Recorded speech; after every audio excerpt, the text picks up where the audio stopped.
السلام علیکم ورحمۃ اللہ وبرکاتہ۔ تو جی یہ ہمارا لیکچر نمبر 9 ہے، اور اپنے لیکچر نمبر 8 میں ہم نے پڑھا تھا کہ آپ صفت کے بارے میں پڑھا تھا نا، کلمہ طیبہ، اس کا پہلا جز پڑھ رہے تھے لا الہ الا اللہ، اور اس میں ہم اللہ تعالیٰ کے معجزات کے بارے میں پڑھ رہے تھے۔ تو ہم نے پڑھا تھا کہ حضرت ابراہیم جب آگ میں تھے، اللہ تعالیٰ نے حضرت ابراہیم کے لیے آگ کو گلزار بنا دیا تھا، یعنی کہ آگ کو ٹھنڈا کر دیا تھا۔ تو اب اگر ہم دیکھیں تو آگ تو جلاتی ہے، ٹھیک ہے، اور آگ میں جلانے کی صفت کس نے رکھی ہے، یعنی کہ آگ کیوں جلاتی ہے؟ اب آگ میں جلانے کی صفت کس نے رکھی ہے؟ اللہ تعالیٰ نے رکھی ہے۔ جب اللہ تعالیٰ چاہتے ہیں تو آگ جلاتی ہے، اور جب اللہ تعالیٰ نہیں چاہتے تو آگ نہیں جلاتے، جیسے کہ حضرت ابراہیم علیہ السلام کو نہیں جلایا۔ اب حضرت ابراہیم علیہ السلام فرمایا کرتے تھے کہ میرے وہ جو 40 دن آگ میں گزرے، 40 دن اللہ جو ہے حضرت ابراہیم علیہ السلام نے آگ میں گزارے تھے، اور وہ بہترین دن گزرے تھے۔ اب اگر ہم دیکھیں جو چھری ہے وہ کاٹتی ہے، اب چھری میں کو کاٹنے کی صفت کس نے رکھی ہے؟ چھری میں کاٹنے کی صفت جو ہے کس نے رکھی ہے؟ اللہ تعالیٰ نے رکھی ہے۔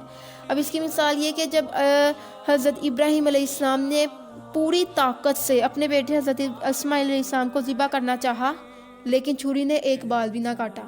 کیوں؟ اللہ تعالیٰ کا حکم نہیں تھا، اللہ تعالیٰ نہیں چاہتے تھے۔ اب اللہ تعالیٰ چاہیں گے تو چھری کاٹے گی، اللہ تعالیٰ نہیں چاہیں گے تو چھری نہیں کاٹے گی۔ اب پانی ہے، اب پانی میں ڈبونے کی صفت کس نے رکھی ہے؟ اللہ تعالیٰ نے رکھی ہے، ٹھیک ہے۔ اب اس کی مثال اگر ہم لیں تو حضرت موسیٰ علیہ السلام اور فرعون کے دور میں اللہ تعالیٰ نے اس کی مثال ہمیں دکھائی کہ جب حضرت موسیٰ علیہ السلام کا لشکر جو ہے پانی کے بنائے ہوئے راستوں سے پار ہوا، اور فرعون کے لشکر کو پانی میں ڈبو دیا۔ اب یہ اللہ تعالیٰ اگر چاہتے تو فرعون کے لشکر کو بھی گزار دیتے، لیکن اللہ تعالیٰ کا حکم نہیں تھا کہ صرف حضرت موسیٰ کا لشکر وہاں سے گزر گیا، اور جب فرعون کا لشکر آیا تو وہ پانی میں ڈوب گیا۔ اب اصل کرنے والی ذات کون ہے؟ اصل کرنے والی ذات اللہ تعالیٰ کی ہی ہے۔ اب زندہ سے مردہ پیدا کیا کس نے کیا؟ اللہ تعالیٰ نے پیدا کیا۔ مثال کے طور پہ مرغی سے انڈا پیدا کیا، اور پھر مردہ سے ہی زندہ پیدا کیا، کس نے پیدا کیا؟ اللہ تعالیٰ نے پیدا کیا۔ مثال کے طور پر انڈے سے مرغی۔ اب ساری طاقتیں اور قدرتیں اللہ تعالیٰ کے ہاتھ میں ہیں، بے شک ساری طاقتیں اور قدرتیں اللہ تعالیٰ کے ہاتھ میں ہیں۔ اب اللہ تعالیٰ نے ان گنت فرشتے پیدا کیے ہیں، اور ہر فرشتے کا اپنا اپنا کام ہے۔ کچھ فرشتے اللہ تعالیٰ نے اپنی عبادت کے لیے جو ہے پیدا کیے ہیں، کچھ فرشتے اللہ تعالیٰ نے محسوس کاموں کے لیے بنائے ہیں، کچھ فرشتے اللہ تعالیٰ نے بہت بڑے بڑے کاموں کے لیے بھی پیدا کیے ہیں۔ اب جیسے کہ کچھ فرشتے ہیں وہ عبادت میں مشغول، اللہ تعالیٰ کی عبادت میں مشغول ہیں، کچھ فرشتے رکوع میں ہیں تو انہوں نے رکوع میں ہی رہنا ہے قیامت تک، اور کچھ فرشتے جو ہیں وہ سجدے میں ہیں، انہوں نے سجدوں میں ہی رہنا ہے۔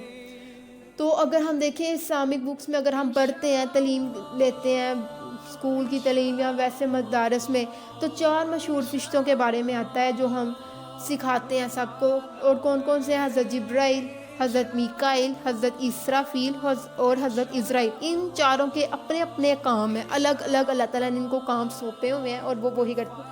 اب جو حضرت جبرائیل ہیں یہ اتنے بڑے فرشتے ہیں کہ ان کا سر عرش معلیٰ سے ٹکرائے ہوئے ہے، اور پاؤں جو ہیں وہ تخت سرا میں لگے ہوئے ہیں، اور حضرت جبرائیل علیہ السلام کے 600 بازو ہیں، اور اگر ہم 2 بازو بھی اگر 2 بازو بھی کھول دیے جائیں نا تو مشرق اور مغرب ڈھک جائیں، مشرق اور مغرب ڈھک جائیں، یعنی کہ اگر 2 بازو بھی کھول دیے جائیں۔ اور حضرت جبرائیل کا کیا کام ہے کہ اللہ تعالیٰ کا پیغام نبیوں تک، اپنے پیغمبروں تک پہنچاتے ہیں۔ اور حضرت اسرافیل علیہ السلام اتنے بڑے سور کو منہ میں لیے ہوئے ہیں کہ جس میں آسمان اور زمین آ جائے، اور جتنے جاندار ہیں اتنے ہی سور میں سوراخ ہے۔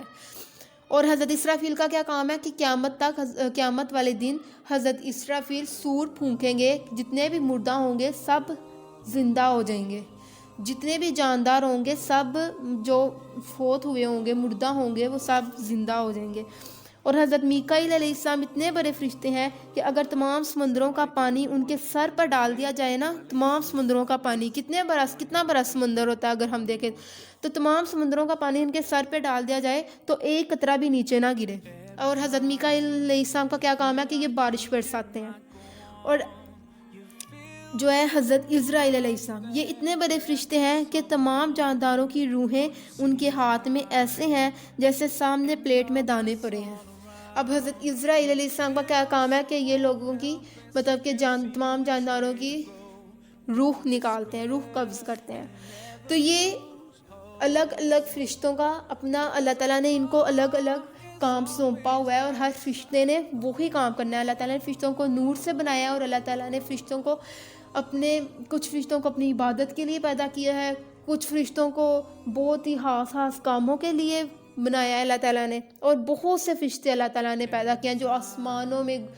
یہاں پر ہماری کچھ فرشتے ہیں جو کہتے ہیں کہ عصر اور مغرب کے جو وقت ہوتا ہے اس کے درمیان جو فرشتے ہیں آتے ہیں عرش جو ہے یہاں پہ آتے ہیں عرش الہی میں، اور تبدیل ہوتے ہیں عصر اور مغرب، اور وہ وقت بہت زیادہ قیمتی وقت ہوتا ہے۔ اگر ہم اس وقت کو اپنا قیمتی وقت بنائیں، ذکر و اذکار زیادہ سے زیادہ کریں، اللہ تعالیٰ سے دعائیں مانگیں، تو انشاءاللہ فرشتے جو ہیں وہ اللہ تعالیٰ کے پاس پیغام لے کر جاتے ہیں کہ یہ بندہ یہ مانگ رہا ہے، تو وہ اللہ تعالیٰ کی انشاءاللہ دعائیں بھی قبول کرتا ہے۔